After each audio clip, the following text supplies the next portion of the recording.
What is going on, guys? Today we are diving into something I know a ton of you been waiting for, my full 0.4 builds tier list and Path of Exile 2. This patch was absolutely packed with buffs, nerfs, reworks, and even some hidden changes that completely shift how certain builds function. So in today's one we are going to break down everything, starting at the D tier and climbing all the way to the S tier. I'll be calling out exactly which builds won big, which ones got destroyed, which ones are secretly broken, and which ones should you consider for league starter and progression all the way through the endgame. And before we continue, thanks to U4GM, they are a pro website that provides PoV2 services like cheap currency, all kinds of top quality items, carry runs, and even option to sell to them and much more. They also have more than 23,000 comments on Trustpilot, and this website is really worth a try. So make sure to use my discount code KATE for extra 6% off. So let's start at the D tier, and the first build is the Hollow Palm. This is easily the biggest loser of the entire patch. The Hollow Palm went from one of the smoothest endgame melee setups to something that struggles to justify itself. The reason is simple. The build relied almost completely on stacking absurd amounts of attack speed, and 0.4 obliterated that scaling. Attack speed sources across the game were nerfed. The charge regulation lost its more multiplier, and the runes that previously stacked with the attack speed got limited by +1 rune cap, and the Ridgewall's gem was changed from a multiplicative attack speed source into a weaker additive one, and the result is that the full gear Hollow Palm players will lose up to 40% of its peak attack speed. Early leveling is still okay, so the Hollow Palm always carried the campaign, but the endgame ceiling is now gone. It's still playable, but nowhere near at the top. Then next we have the live stacking Blood Leech builds. These were surprisingly strong for the pre-0.4 because they could stack multiple scaling layers that interacted in ways that the devs clearly did not intend. You could reach from 300 to 400% increased life by combining it with the old regeneration keystone, and you could sustain through almost anything. That entire identity got deleted. The live stacking keystone was changed to cap at 40% instead of the hundreds of percent. The regen keystone was also redesigned, and the Rat Pit lost one of its most OP interactions. This was a really big fall from the top to the absolute bottom. Next up we have the Frenzy Consuming Bow build. Even though 0.4 buffed the Frenzy Consuming abilities on the paper, they're still stuck behind the massive Frenzy nerfs from the 0.3 that got it, the stack generation and the uptime. The new damage numbers will help, but not enough. The Frenzy based bows simply don't have the stack economy that they need to function. Next up we have the Whirlwind, or pretty much any melee build that is something like move while attacking. This category got annihilated by the movement speed penalty rework. The boot rune was designed, the chest that removed penalty was deleted, and the penalty reduction on the tree was nerfed and spread out. In previous patches you could get 100% reduction and stay fast while channeling or attacking, but now you're back to being a slug. However, there's one exception, and I will mention that in the A tier, but as far as the Whirlwind goes and similar setups, they are dead now. Next up we have the generic Staffcaster builds that has no infusion, so this is a strange one. The staffs actually got buffed this patch with a higher damage across the board, but the problem is that infusion builds got a gigantic more multiplier, and with the Witchhunter sorcery board becoming insanely strong, the non-infusion casters simply can't compete on either offense or defense. They're playable but overshadowed. Next up, moving over to the C tier, and the first build is pretty much any generic Deadeye bow build. Deadeye was meta, but the 0.4 Tailwind rework knocks it down completely. You lose 1% skill speed per stack, you lose 5% evasion per stack, and worst of all, the Wind Ward, the old 3% less damage taken per the Tailwind, has been completely removed. That was a huge part of the Deadeye survivability. The Tailwind does give you some new defensive value on deflect hits, but it's nowhere near enough. The Deadeye still has speed, but it's squishier and less consistent. Then next we have the Crossbow multishot build. The crossbows in general took a big hit from the global attack speed nerfs. They feel clunky without extremely high ceiling, and with the rune stacking nerfed, they can't reach the same heights as they did before. Their clear speed is fine, and their damage is fine, but the build's identity as a rapid fire spray build is much weaker now. Next up we have the Twister / roll of Magma AS Stacker. This is another victim of the attack speed changes. The Twister is still hilarious, and the role of magma is still fun, but the new changes make them feel sluggish and significantly weaker. Then next we got the bleed builds. The bleed in general did not get nerfed, but it didn't receive any meaningful improvements either. Meanwhile, crit and elemental setups got buffed and the druid passives reshaped the strength side of the tree, which makes some of the old bleed builds less efficient. The bleed builds still work, they're just now nothing special. Then next we have the Minion Invoker build. Invoker got some rework in this patch. The spirit reservation is better, evasion loss is lower, but Unbound Fury was changed to the stack solo instead of double, and that's a pretty big blow to the minion burst potential. This build is good enough to play, but not meta.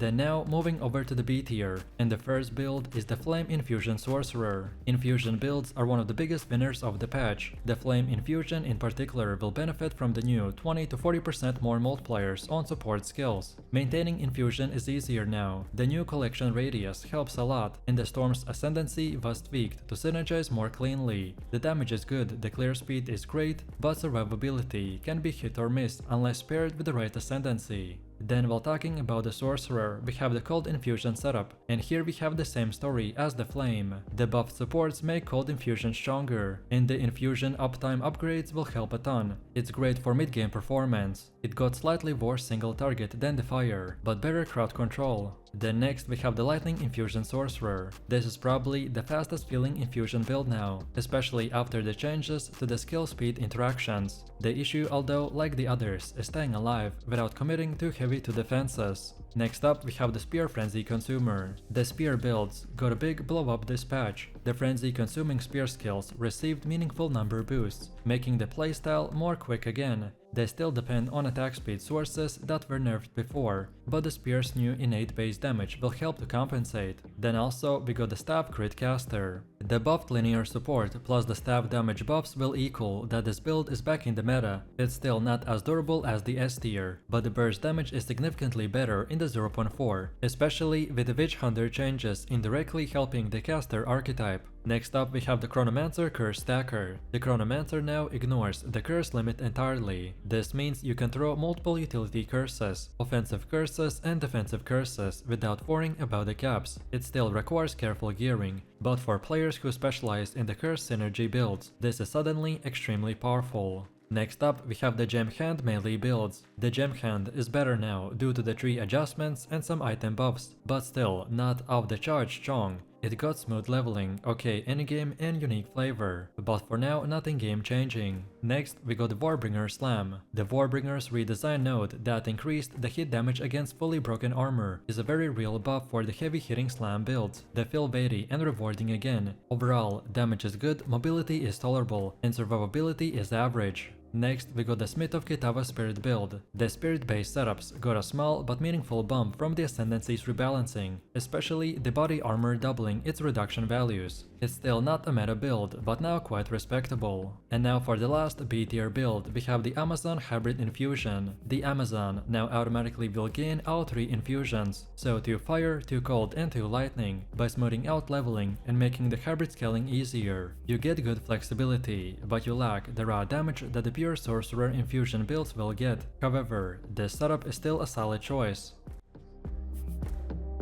Then next up, moving over to the A tier, and for the first one we have the Titan hulkform shapeshifter. The emergence of the new druid passive skills will massively impact Titan. The Titan's ascendancy gives 50% increased effect of all small passives, and the druid wheel is absolutely packed with strong and efficient small nodes. This synergy alone ranks the Titan up to this list. The hulkform is tanky, it hits hard, and it scales incredibly well with a new layout of the strength and intelligence region. On top of it, we have the Titan Mace Slam, and we got here the same reasoning. The Titan gets insane value out of the new Druid Ascendant passives. The Mace Slams will hit like a meteor again, and the Titan's innate defenses will help them to feel much smoother. Next up we have the Titan Crossbow. Yes, Titan Crossbow is hitting now. You get excellent defensive scaling from the small node effect bonuses, and the Crossbow benefits heavily from the Titan's consistency. This build doesn't have crazy damage, but surprisingly strong and very safe. Next up we have the Roa, aka move while attacking build. This is the one exception to the movement penalty changes. The Roa can still hit 100% movement speed penalty reduction while attacking. Everything else lost that privilege. The boost rune was nerfed, the chest was removed, and the tree was gutted.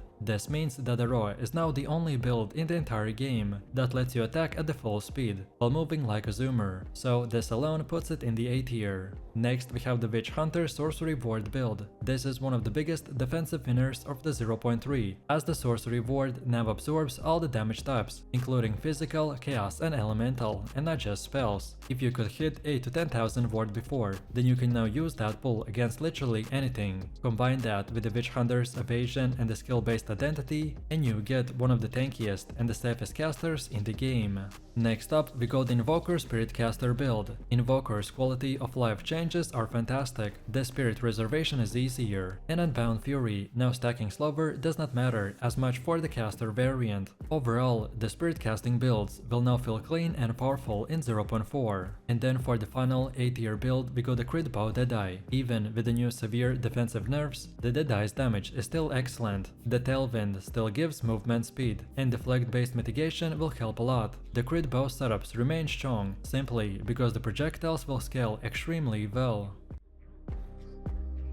And finally we've come to the S tier, and first up we have any type of Pathfinder build. The Pathfinder is probably the single biggest overall winner of this patch. There's two major reasons. First, the Travel Wisdom node, so you can now start building your tree from the Warrior or the Sorcerer starting zones. This opens an insane number of hybrid build options. And then second, we got the Pathseeker node, which this turns all small stats into global damage, global defense, or resource cost reduction. This is insanely powerful, and on top of it, the Pathfinder can hit 120% increased movement speed while sprinting, and even becomes immune to the knockdown. The Pathfinder is now the Zoomer's ascendancy. You can play literally anything on the Pathfinder, so melee, spells, bows, crossbows, unarmed and the concoctions, and all of these will be very powerful. Next up we have the Sorcerer Infusion Trinity build. With infusion supports buff across the board, maintaining multiple infusions is easier than ever, and the Storm Ascendancy passive will synergize perfectly. Running all 3 infusions will give you huge more multipliers, more multiple damage types, massive hit coverage, and excellent scaling into the endgame, so this is probably one of the strongest builds in this patch. And now for the last one, we have the Witchhunter's Sorcery Void build. The Witchhunter appears twice in this video, because 2 of its builds are top tier, but this one is the absolute monster. By combining the new Sorcery Void, infusion spell scaling, and the hybrid low life spirit stacking, you get a build that is nearly immortal, has massive burst, has massive movement speed, and takes advantage of the single biggest defensive buff of the patch. So overall, this Witchhunter's Void hybrid might be the tankiest caster in the entire game.